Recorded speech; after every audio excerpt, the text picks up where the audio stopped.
c'est la femme. Maintenant, on va déposer casserole dessus. On va préparer sauce graine. Est-ce que vous avez une fois vu sauce graine dans toute sa gloire? Sauce graine, la viande sort pour le passage. Je suis là. Grave que je suis là. Tout le viande, la poisson sort encore.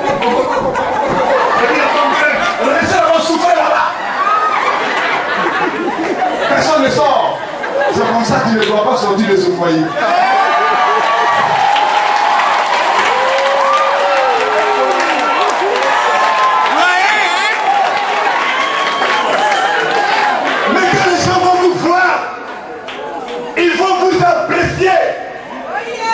Mais ils ne savent pas que ça chauffe dedans. Quand ils vont manger, sauce graine, tu sais préparer. Mais ils ne savent pas que ça chauffe sur sauce graine là. C'est une vie de responsabilité. Ne te précipite pas pendant le divorce. Ne pousse pas l'homme à l'autre divorce. Ne pousse pas la femme à l'autre divorce. Non. Il n'y a rien que Dieu ne peut régler sur cette terre. Mais si tu es incrédule, Dieu ne peut plus rien faire. Ouais. Celui qui a le cœur fermé, Dieu peut faire quelque chose. Mais celui qui a le cœur dit, Dieu ne peut plus rien. Parce que si tu as le cœur fermé, il va passer les années devant ton cœur pour dire, je vais rentrer. Le jour où tu te trompes, tu ouvres, mais si il laisse ça, Dieu, il ne fait plus rien. Donc que ton cœur ne soit pas dur. Vous devez comprendre que tous les candidats, tout être humain ou toute personne candidat au mariage doit s'enquérir des conditions préalables. Comment faire le choix? Connaître comment faire le choix. Voilà l'erreur de plusieurs. C'est pourquoi il y a des divorces dans l'église et il y a des divorces dans la vie des serviteurs et des servants de Dieu. On traverse tous des moments difficiles. Parce que quand Dieu nous mouille, on a trois visions.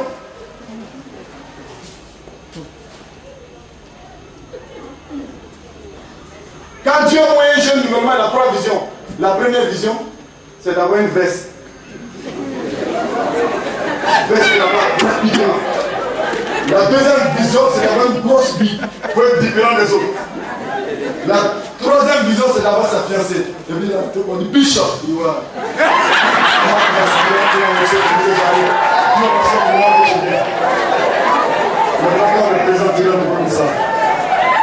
Bishop. C'est sa vision s'arrête là. Tu ne sais pas ce qui est dans le foyer là. Bishop. Il y a quelque chose dedans. C'est une vie de responsabilité. Bishop. Bishop. C'est vrai, tous ces grands noms sont bons. Mais on doit connaître comment faire le choix. Le pasteur Clément est là. Ça sera peut-être l'objet d'un séminaire. Comment faire le choix et comprendre le fiançailles. C'est le fiançailles qu'on ne comprend pas, c'est pourquoi on rate nos foyers. On a tous des problèmes. Tu parles à ta famille, c'est toi celui qui a Saint-Esprit dans la maison là. Moi je prêche mieux que toi. Et quand c'est grand-mère, tu ne vois pas ça le pas. Toi dis merci à Dieu. Est-ce que toi là tu me vois? Quand tu me regardes là, c'est Dieu même qui a fermé les yeux et il dit oui, sinon toi tu es garçon. Dis-moi, dans mon enfant là, tu me connais. Et là, parce que je vais te montrer qui je suis. Vous savez, c'est les rideaux bleus comme ça. Là, il est fâché. Toi, ça va. Les enfants, les rideaux bleus, qui t'es foutu devant, voilà, mon bébé qui arrive. Merci, il est fâché. Première condition, comprendre la monogamie. Que si la monogamie demeure le genre d'union agréé par Dieu, que Dieu jugera tous ceux qui porteront atteinte à cette institution, le mariage. C'est pourquoi si quelqu'un veut te quitter, laisse la faute venir à cette personne. Il n'a qu'à aller son mari. Il n'a qu'à aller. Toi, tu te requittes. Tu l'oublies. Que la faute ne vienne pas de toi. Toi, tu es sur le point de quitter. Tu es en train de prier pour qu'il meure.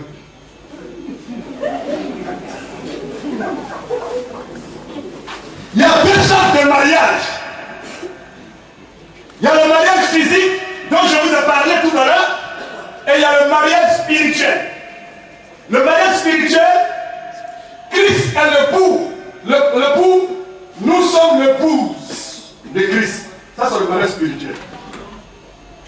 Chacun de nous ici est marié déjà à Christ. Dans le livre de 2 Corinthiens 11, verset 2, Paul dit, je vous ai fiancé à un seul époux pour vous amener à Christ comme des vierges pures. On est fiancé à un seul époux. Écoutez-moi bien, c'est ici, je vais terminer. Christ, pendant que cet homme a marié son épouse à la mairie, il lui a demandé, bon, savez-vous maintenant par les saints baisers?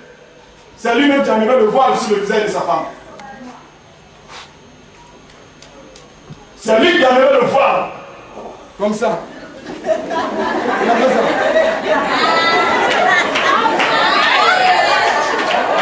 On dit, vas-y là-bas.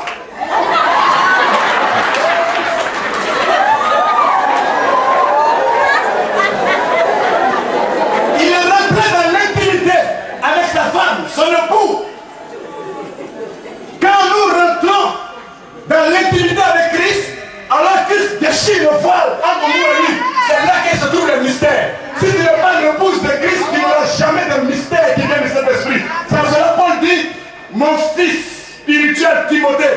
Paul a enfanté Timothée avec qui? Il a enfanté Timothée avec son époux Christ. Et il avait un fils. Si vous ne rentrez pas dans l'intimité de votre mari, Jésus, vous n'aurez pas de mystère. Dieu ne vous utilisera pas, il ne vous donnera pas de révélation, il ne vous protégera pas. Christ doit donner le voile entre toi et lui. Viens à ton mari, est-ce qu'il t'a pas divorcé? Tu te prostitues avec un Dieu. Christ t'a pas divorcé, il t'a pas vomi. Quel Dieu qui adore, quel esprit qui se prostitue avec toi, quel démon qui se prostitue avec toi. Tu es attaché à quelle tradition? Aie le courage, répands-toi, humilie-toi, rentre dans ton foyer. Christ a besoin de toi. Demande pardon ce matin à ton mari. Christ, il te tend la main. Il peut te pardonner, tu peux rentrer encore dans ton foyer. Donc si tu comprends que tu peux t'humilier pour rentrer dans ton foyer spirituel, tu peux comprendre aussi que tu peux t'humilier pour rentrer dans ton foyer physique. Parce que tu n'acceptes pas certaines choses. Parce que tu as eu le cœur brisé. Mais de la même manière, tu as accepté ce matin de dire pardon à Christ. Pardon mon époux. Je reviens sur mon lit. Je reviens partager le lit avec toi. Pour que tu puisses enfanter des enfants spirituels. Pour que tu puisses mettre les douleurs de l'enfantement par le Saint-Esprit. Pour que je puisse grandir dans ta présence. Pour que je puisse porter le fruit. Pour que je puisse être fécond. Alors, Christ, si tu le fais, tu le révéleras à toi. Et il te donnera le pouvoir. Le pouvoir est donné à une seule personne sur la terre, c'est la femme.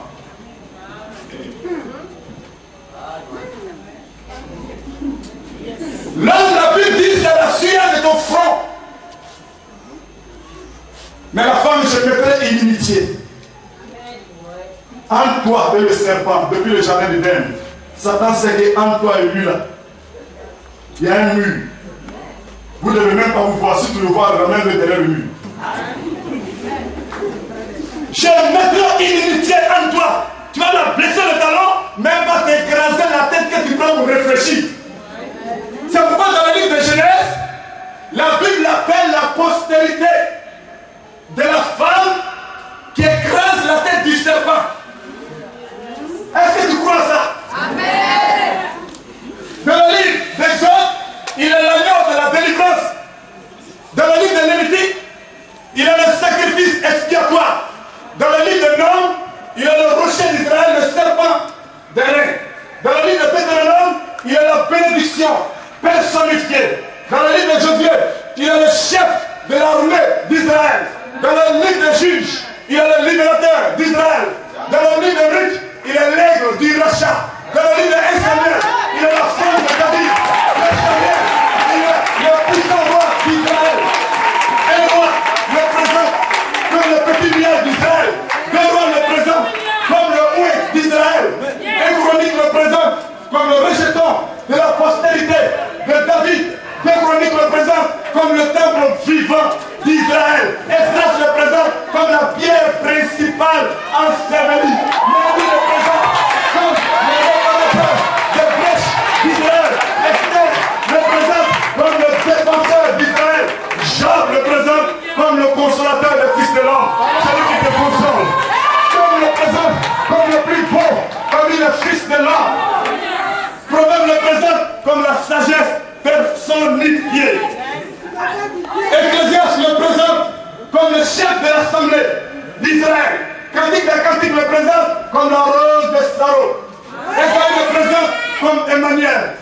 est avec toi. Jérémie le présente comme le marteau qui brise le roc. La promotion de Jérémie le présente comme le divin potier. Ézéchiel le présente comme la convoitise des nations, celui qui donne la vie au sol. Daniel le présente comme l'ancien des jours, la quatrième personne de la fournaise Adam. Osée le présente comme l'époux fidèle qui donne la connaissance à son époux. Joël le présente comme celui qui répand le Saint-Esprit sur Israël. Amos le présente comme celui qui nous prépare à la rencontre de Dieu. Adias le présente comme celui qui punit tous ceux qui se moquent d'Israël. Jonas le présente comme celui qui a fait 3 jours dans le ventre de la mort. Michel le présente comme celui qui a ressuscité, qui sort de Bethléem et frappe. Naoum le présente comme celui qui annonce la bonne nouvelle à Israël. Habakkuk le présente comme celui qui nous fait marcher sur les mieux élevés. Sophonie le présente comme celui qui rassemblera toutes choses entre ses mains au dernier jour. Agé le présente comme la gloire de la dernière maison. Celui à qui appartient l'or et l'argent ne promène plus le regard inquiet. Zacharie le présente comme le gemme d'Israël assis sur son trône éternel. Malachi le présente comme le soleil de justice, celui qui met la différence entre ceux qui servent Dieu et ceux qui ne le servent pas. Le livre de Matthieu, dans le Nouveau Testament, Matthieu le présente comme le lion. Marc le présente comme le serviteur fidèle.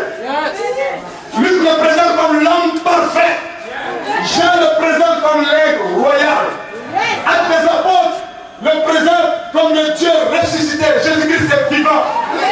Il a ressuscité parmi les morts. Ce Dieu n'est pas mort. Il est le Dieu des vivants. Les épîtres de Paul, de Romain et Jules, le présente comme le Dieu qui guérit.